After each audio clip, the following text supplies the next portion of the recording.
प्रणाम महाराज। क्या मंत्रीवर, आप मुझे वहां झाड़ियों में छोड़कर आ गए? पता है मैं आपको कितना ढूंढ रहा था। क्या पंडित रामकृष्ण, ढूंढ तो हम आपको रहे थे, पर आप हमें वहां मिले नहीं, इसीलिए हम यहाँ आ गए।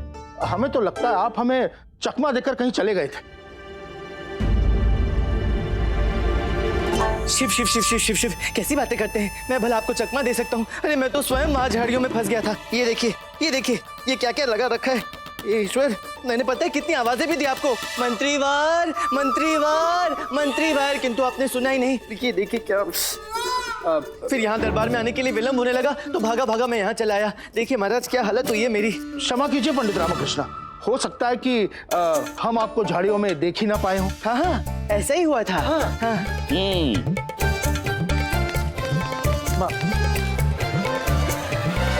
चलो बच गया। आज की कार्रवाई आरंभ की जाए महामंत्री जी। महाराज कुछ फरियादी आए हैं। प्रस्तुत किया जाए उन्हें। जो आज्ञा महाराज।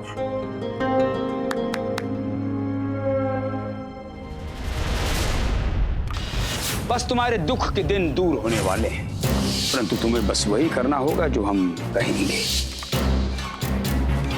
ये फरियादी नहीं, नई आफत है पंडित रामकृष्ण के लिए। प्रणाम महाराज, मेरा नाम देवोदास है। मेरे साथ अन्याय हुआ है, मुझे न्याय चाहिए। कैसा अन्याय हुआ है आपके साथ? महाराज, किसी ने मेरा धन बहुत सालों तक टुकड़ों में लिया है और अब वो देने से इनकार कर रहा है। महाराज, मुझे मेरा धन ब्याज सहित वापस चाहिए। और वो व्यक्ति कौन है? उनका नाम है आचार्य चक्रपाणी।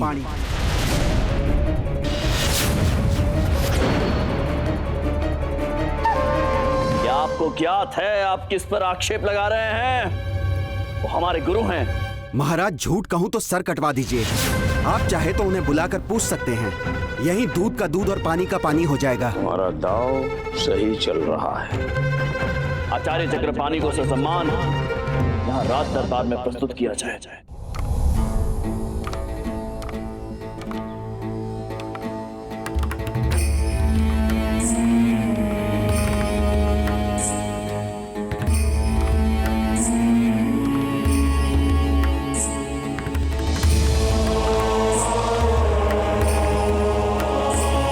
विजयनगर नरेश को आचार्य का प्रणाम स्वीकार हो।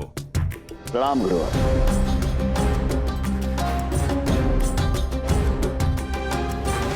कहिए महाराज, हमें कैसे स्मरण किया? प्रणाम गुरुवर। अरे देवोदास, तुम यहां भी पहुंच गए? विक्षिप्त हो गए हो क्या? विक्षिप्त?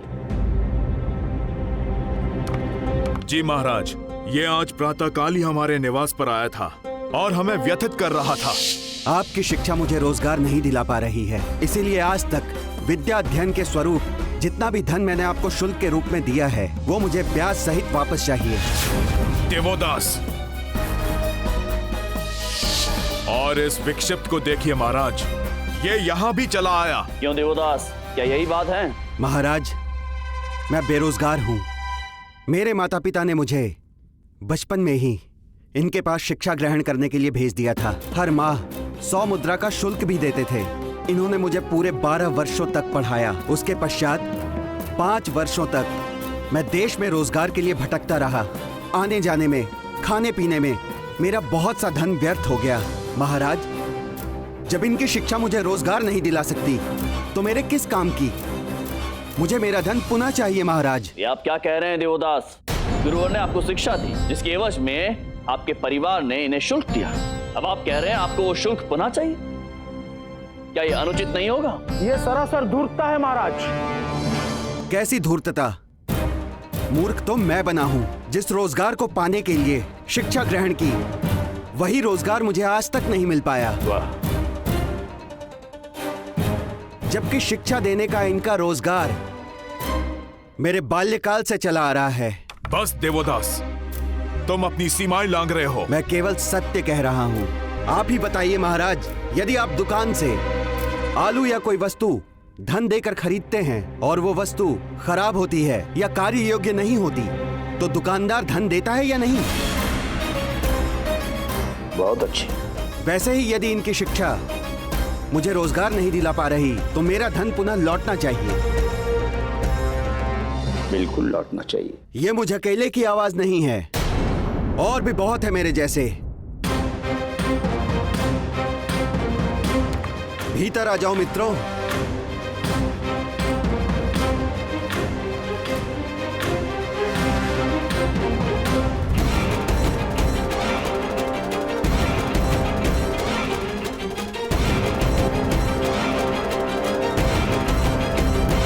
महाराज, इनको भी अपनी शिक्षा का धन पुनः चाहिए महाराज, क्योंकि इन्हें भी शिक्षा ग्रहण करने के बाद रोजगार नहीं मिल पाया है।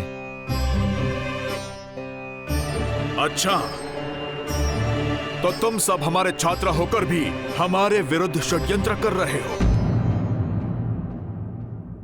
न्याय की गुहार को यदि आप षड्यंत्र कहेंगे गुरुदेव, तो स्मरण रखिए, इस आवाज को क्रांति में बदलने में विलंब नहीं होगा। हम सब शिक्षा के षड्यंत्र के मारे हुए हैं। हमारे परिवार ने बचपन से ही अपना पेट काट कर हमारी शिक्षा का शुल्क भरा है, परंतु शिक्षा पूरी होने के बाद हमें ज्ञात हुआ कि यह शिक्षा हमारे किसी काम की नहीं है। तो फिर ऐसी शिक्षा पर खर्च किया गया धन आप पुनः लौटा क्यों नहीं देते आचार्य जी? हमको न्याय चाहिए महाराज। जिस देश में युवा हमारी तरह मूर्ख बनते हों, उस देश का क्या होगा महाराज? हमें न्याय चाहिए महाराज। हमें न्याय चाहिए महाराज। न्याय चाहिए महाराज, हमारे साथ न्याय कीजिए।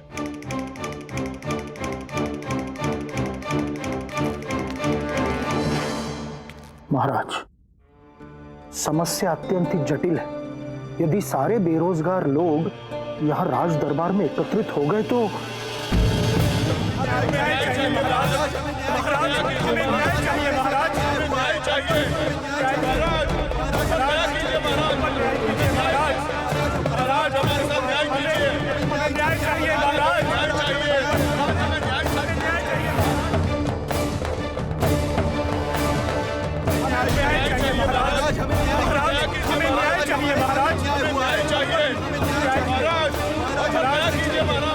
यदि इस समस्या का समाधान नहीं किया तो राज्य में विद्रोह फैल सकता है। रामा, कहा था ना, कोई न कोई बड़ा षड्यंत्र रचा गया है इन छात्रों को मोहरा बनाकर।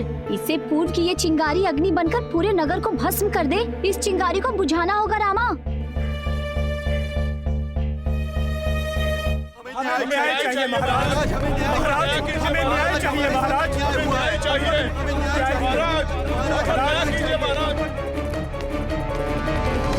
महाराज, आप किस सोच में पड़ गए? कृपया हमें न्याय दिलवाइए, हमें हमारा धन पुनः दिलवाइए महाराज। पंडित रामकृष्ण से भी सहायता की अपेक्षा नहीं की जा सकती है, तो स्वयं शैतान सिंह की चुनौती से विचलित है। महाराज दुविधा में है, मुझे ही कुछ करना होगा।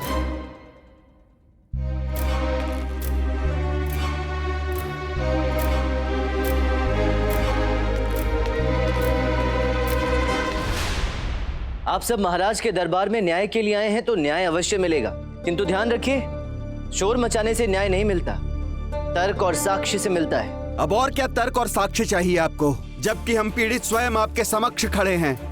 हमें न्याय चाहिए। ठीक है, आप हमें 1 दिवस का समय दीजिए, विश्वास रखिए आपको न्याय अवश्य मिलेगा। पंडित रामकृष्ण जी, आप किन्हें न्याय देने की बात कर रहे हैं? ये लोग न्याय से नहीं, छल से धन प्राप्त करना चाहते हैं। हमें तो ये कहते हुए भी लज्जा आती है कि ये हमारे छात्र हैं। किंतु एक बात हम स्पष्ट कह देना चाहते हैं, हम इन्हें एक ढेला भी नहीं देंगे, क्योंकि हमारे पास धन है ही नहीं। हमारे पास धन है ही नहीं महाराज। ये तो आज ही धन देने से मुकर रहे हैं, तो फिर हम कल की प्रतीक्षा क्यों करें? हो सकता है कि कल निर्णय गुरुवर चक्रपाणी के पक्ष में हो और इन्हें धन देने की आवश्यकता ही ना पड़े। हो सकता है ये सिद्ध हो जाए कि इनकी दी हुई विद्या व्यर्थ नहीं गई। ऐसा नहीं हो सकता। हो सकता है, मैं सिद्ध करूंगा। कैसे सिद्ध करेगा? और आप यदि सिद्ध नहीं कर पाए तो क्या आप चक्रपाणी जी के स्थान पर हमें अपना धन देंगे? वाह, बहुत अच्छे। चुप क्यों हो गए पंडित रामाकृष्णा? हमारा धन ब्याज सहित लौटाएंगे? उत्तर दीजिए।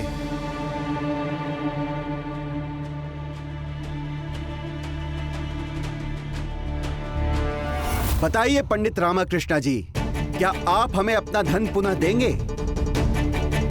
यदि आप हां कहते हैं तभी हम कल तक प्रतीक्षा कर सकते हैं, अन्यथा हमें न्याय आज ही चाहिए। वाह, हमारी चाल सफल हो रही है। पंडित रामाकृष्णा हमारे षड्यंत्र में फंस रहा है। उचित है। यदि मैं आपको गलत सिद्ध नहीं कर पाया तो गुरुवर चक्रपाणी के स्थान पर आपका धन मैं लौटाऊंगा। ये फंसा पंडित रामाकृष्णा। पंडित रामकृष्ण, ये आप क्या बोल रहे हैं? उचित है, फिर आप धन की व्यवस्था कीजिए, क्योंकि आप हमें गलत साबित नहीं कर पाएंगे।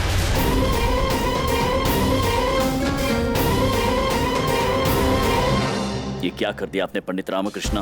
दिवोदास की समस्या का समाधान कैसे ला पाएंगे आप? विजयी होने की आदत ने कहीं ने दुस्साहसी तो नहीं बना दिया?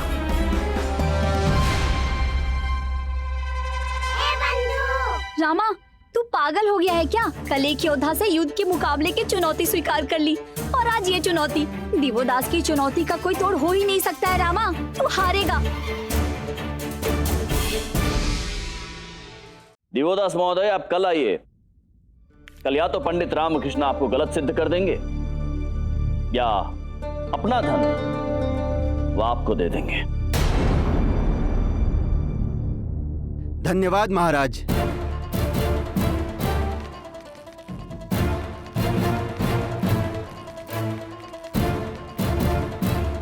महाराज, हमें भी आज्ञा दीजिए। गुरुवर,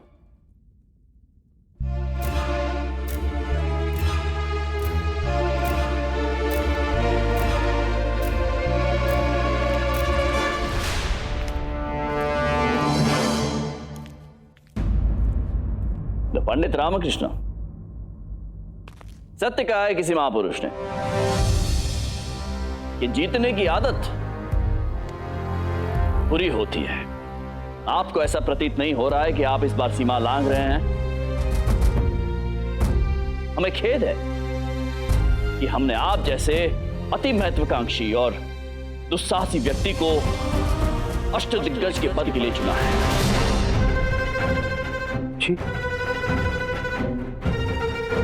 हाँ पंडित रामकृष्ण, अब देखिए ना, देखिए महाराज को कितना विश्वास है आप पर। आपको विजयनगर का अष्ट दिग्गज बना दिया और आप ऐसी मूर्खता कैसे कर सकते हैं? ये दिवोदास की चुनौती को कैसे हल कर पाएंगे आप? सत्य कथन है गुरुवर का।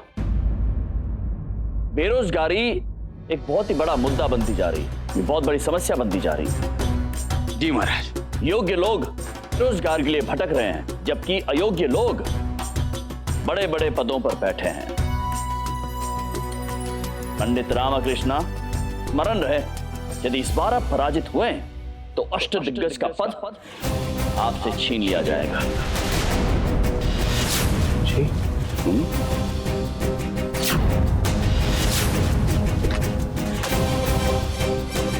महाराज कृष्णदेव राय की, महाराज कृष्णदेव राय की, महाराज कृष्णदेव राय की, महाराज कृष्णदेव राय की।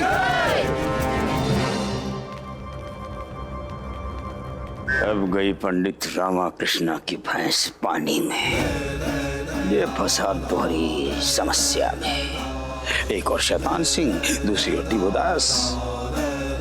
एक दुविधा को सुलझाने में लगा रहा तो दूसरे में अवश्य पराजित होगा ये पंडित रामाकृष्णा।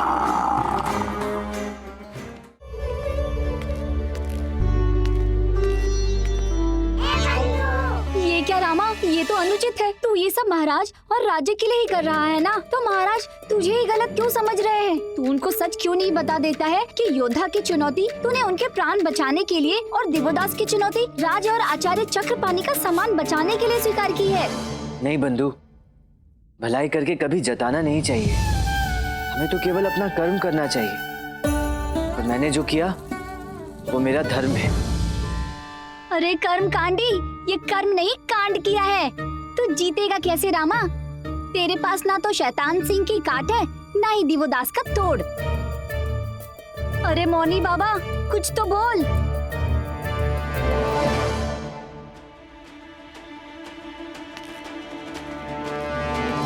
हमारी उत्सुकता बढ़ती जा रही है, बढ़ती जा रही है। अब हमें आग में और घी डालने का कार्य करना है। और हमें?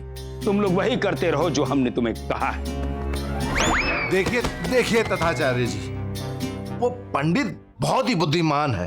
जब भी उसके घर जाता हूँ अत्यंत पीड़ा पाता हूँ। चिंता करने की आवश्यकता नहीं है शैतान सिंह। अब तो मात्र पंडित रामाकृष्णा का ही बुरा होने वाला है।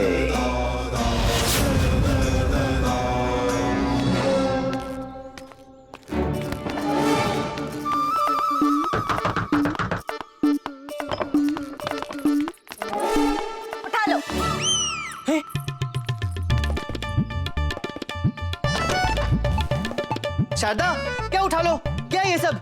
मेरे वस्त्र ऐसे फेंक कर द्वार क्यों बंद कर लिया?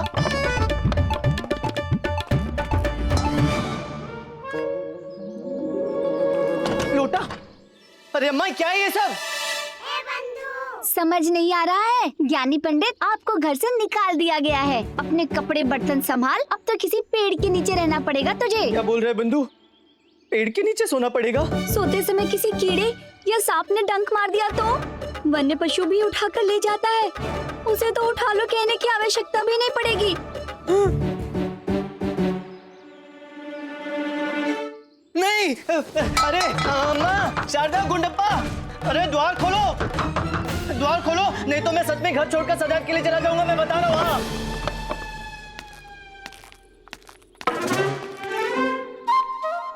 अच्छा हुआ जो द्वार खोल दिया, नहीं तो मैं सच में चला जाता। हाँ, शैतान सिंह से निपटने की युक्ति मिली? नहीं मिली है, किंतु मिल जाएगी। तो ठीक है, आप भी समझ लीजिए कि हमने ये द्वार आपको विदाई देने के लिए खोला है। इस घर के सारे द्वार आपके लिए सदैव के लिए बंद हो चुके हैं। अरे नहीं नहीं नहीं नहीं नहीं, शारदा, अम्मा, गुंडप्पा, मुझे घर से मत निकालो। मैं कहाँ जाऊंगा? मेरे विषय में सोचो, मैं क्या करूंगा, कहाँ रहूंगा?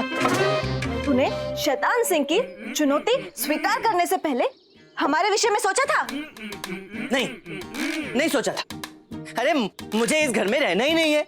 यहाँ मेरे प्राण संकट में हैं और इन सबको अपनी पड़ी है, किसी को मेरी नहीं पड़ी। हाँ, किसी को मेरी नहीं पड़ी। अरे परिवार का साथ होना तो मनुष्य ईश्वर तक से लड़ सकता है, वो शैतान सिंह क्या चीज है? किंतु नहीं, मेरा परिवार तो ऐसा है, ऐसा। मैंने सुना था कि एक सफल मनुष्य के पीछे एक स्त्री का हाथ होता है, किंतु मेरी माता श्री, मेरी पत्नी श्री और तू नहीं, मेरे घर की स्त्रियां तो ऐसी है जो मुझे बार बार घर से बाहर निकालती हैं। और तू गुंडप्पे सुन, सच्चा मित्र वो होता है जो अपने मित्र के लिए अपने प्राण तक दे दे, किंतु तू इन दोनों स्त्रियों के साथ मिलकर मुझे घर से बाहर निकालता है ना। अरे मुझे इस घर में रहना ही नहीं है, कोई नहीं है मेरा। कोई कैसे रहे यहाँ? किसी को मेरा साथ नहीं देना है, कोई मेरी सुनने को तैयार नहीं है। देखा ईश्वर, इस घर में मेरे लिए कोई जगह ही नहीं है। मैं जा रहा हूं।